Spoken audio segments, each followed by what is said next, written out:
আসসালামু আলাইকুম। আমি সিফাত মুম কিচেন থেকে সবাইকে স্বাগত জানাচ্ছি ঈদের স্পেশাল পাক্কি বিরিয়ানির রেসিপিটি দেখার জন্য। বেশ কিছুদিন আগে একটা তেহারির ভিডিও আপনাদের সাথে শেয়ার করেছি। আজকে বানিয়ে দেখাবো নিজস্ব স্টাইলে পাক্কি বিরিয়ানি। সামনেই যেহেতু কোরবানি ঈদ, এই সময় সবাই একসাথে হয়ে তখন পাক্কি বিরিয়ানি তৈরি করে দেখতে পারেন। আবার এই বিরিয়ানিটাকে কাচ্চির ছোট ভাইও বলা যায়। আর যারা কাচ্চি রান্না করতে ভয় পান, মাংস কাঁচা থেকে যায় অথবা চালটাও শক্ত হয়ে যায় অথবা গলে যায়, তাদের জন্য আমার আজকের এই রেসিপি। চলুন তাহলে পাক্কি বিরিয়ানি তৈরি করতে যে সকল মশলা লাগবে। নিয়েছি সাদা গোলমরিচ হাফ চামচ, জয়ফল অর্ধেক নিয়েছি, লবঙ্গ নিয়েছি 5-6টা, 3টা তেজপাতা, দারচিনি নিয়েছি 3 পিস, বড় এলাচ নিয়েছি একটা, কালো গোলমরিচ হাফ চামচ, শাহি জিরা নিয়েছে 1 চামচ, কাবাব চিনি নিয়েছে হাফ চামচ, স্টার এনিস নিয়েছে হাফ, আর এলাচি নিয়েছি 5-6টা। এখানে আমি গরুর মাংস নিয়েছি 1 কেজি থেকে কিছুটা কম। আর মাংসর সাইজগুলো কিন্তু এরকম বড় বড়ই নেবেন। কাচ্চি বিরিয়ানি অথবা পাক্কি বিরিয়ানিতে একটু বড় মাংসটাই কিন্তু লাগে, সাইজগুলো একটু বড় বড় করেই কেটে নেবেন। দিয়ে দিচ্ছি 3 টেবিল চামচ আদা রসুন পেস্ট।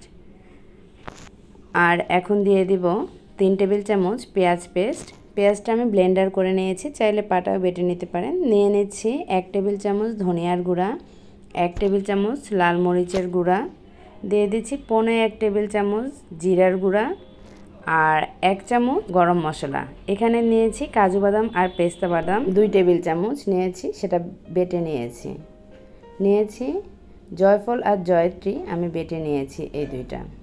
আর বাকি সব মশলাই কিন্তু আমি আস্ত দিব। দিয়ে দিচ্ছি পরিমাণ মতো লবণ। আর টক দইটাকে আমি একটু ফেটিয়ে নিয়েছি। এখানে 1/4 কাপ টক দই পানি সহই আমি ফেটে নিয়েছি। মশলাগুলো মাংসের সাথে ভালো মতো আমি মাখিয়ে নেব। এটাকে আমি রেস্টে রেখে দিব 2 ঘন্টার জন্য।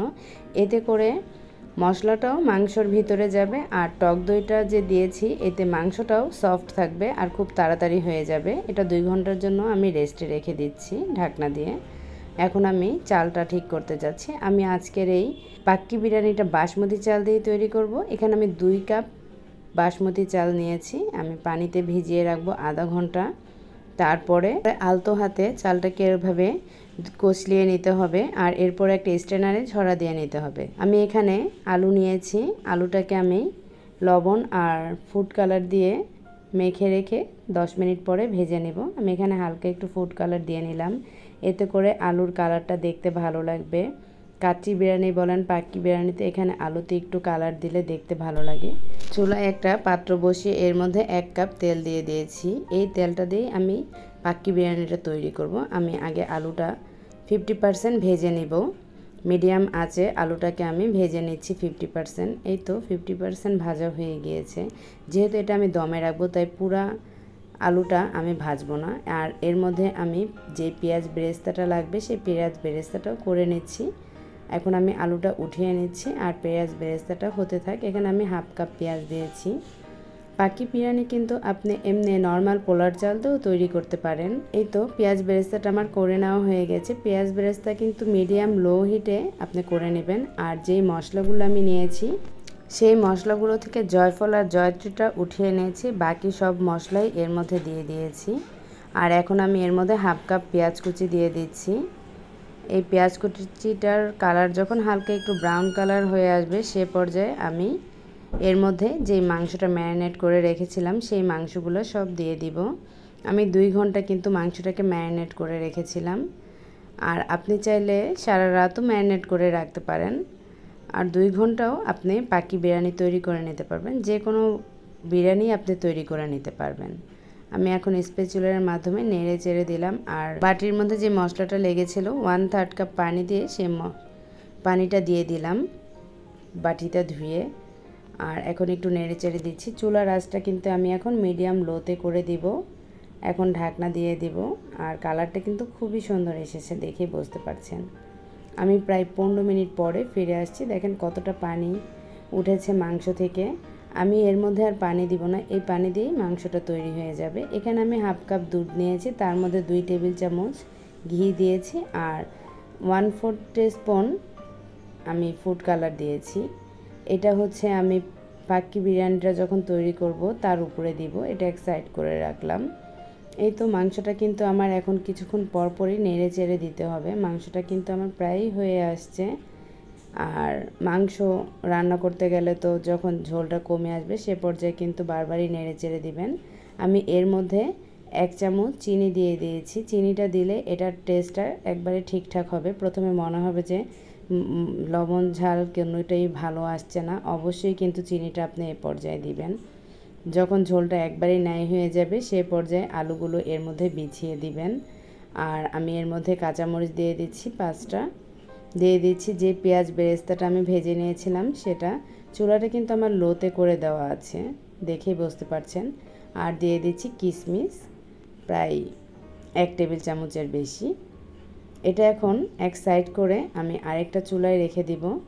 আমার চুলার আঁচটা মিডিয়াম লোতে আছে, ঢাকনাটা দিয়ে দিব। এটা এভাবেই দমে হতে থাক, এতে করে মাংসটা আরেকটু সিদ্ধ হবে।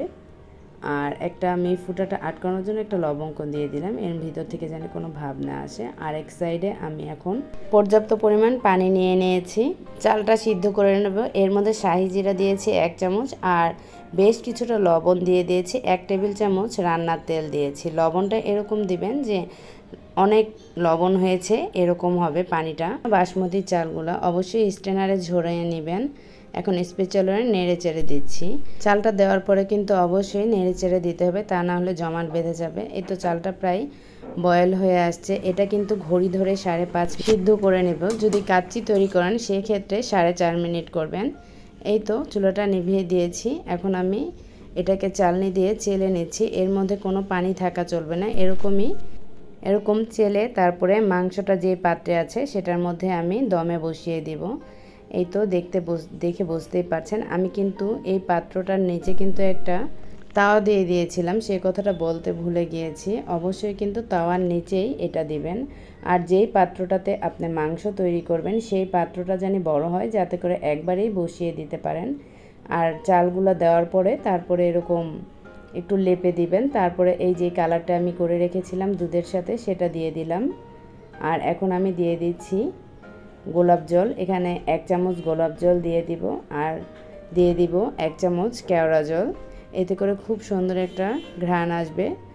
আর অবশ্যই এটা দিলে ভালো হবে। এখন ঢাকনা দিয়ে রেখে দিব 30 থেকে 35 মিনিটের জন্য। আমি 35 মিনিট পরে ফিরে আসলাম। আর দেখেন চালগুলো কিন্তু একবারেই আস্ত আছে। আর এই চালটা আস্ত থাকার কারণ হচ্ছে আমি যে পানিতে ভিজিয়ে রেখেছিলাম সে কারণে। আর চুলার জালটা কিন্তু লোতে করেই দমে দেওয়া ছিল। উপরের চালটা আমার সাদা ছিল, কিন্তু নিচে যেহেতু মশলা ছিল, নিচের ভাতগুলো মশলা আর তেলে মাখানো থাকবে। এখন আর এটা এক সাইড করে কিন্তু এরকমভাবে নেড়ে চেড়ে মিশিয়ে নেবেন। এখন চলুন তাহলে পরিবেশনে চলে যাচ্ছি। আর যেহেতু পাক্কি বিরিয়ানিটার মাংস আগে থেকেই সিদ্ধ করা, সেক্ষেত্রে এই মাংসটা শক্ত হওয়ার কোনো সম্ভাবনাই থাকবে না। এই 35 মিনিটে কিন্তু এই মাংসটা আরও সফট হয়ে যাবে, কাচ্চি বিরিয়ানির মতো। এই পাক্কি বিরিয়ানিটা যারা কাচ্চি বিরিয়ানি তৈরি না করতে পারেন, অবশ্যই এভাবে আপনারা পাক্কি বিরিয়ানির মতো তৈরি করে নিতে পারেন। এই পাক্কি বিরিয়ানির সাথে তেমন আর কিছুই লাগবে না। আর আমি একটু মাংসটা দেখাচ্ছি যে কতটা সফট হয়েছে। আমার এই পাক্কি বিরিয়ানিটা কিন্তু গরম গরম, তারপরও আমি ধরতে পারছি না, একটু দেখিয়ে দিলাম। এটা পরিবেশন করার জন্য তেমন কিছুই লাগবে না, শুধু 1 গ্লাস কোক অথবা বোরহানি হলেই হবে। আজকের মতো বিদায় নিচ্ছি। ভালো থাকবেন, সুস্থ থাকবেন। আল্লাহ হাফেজ।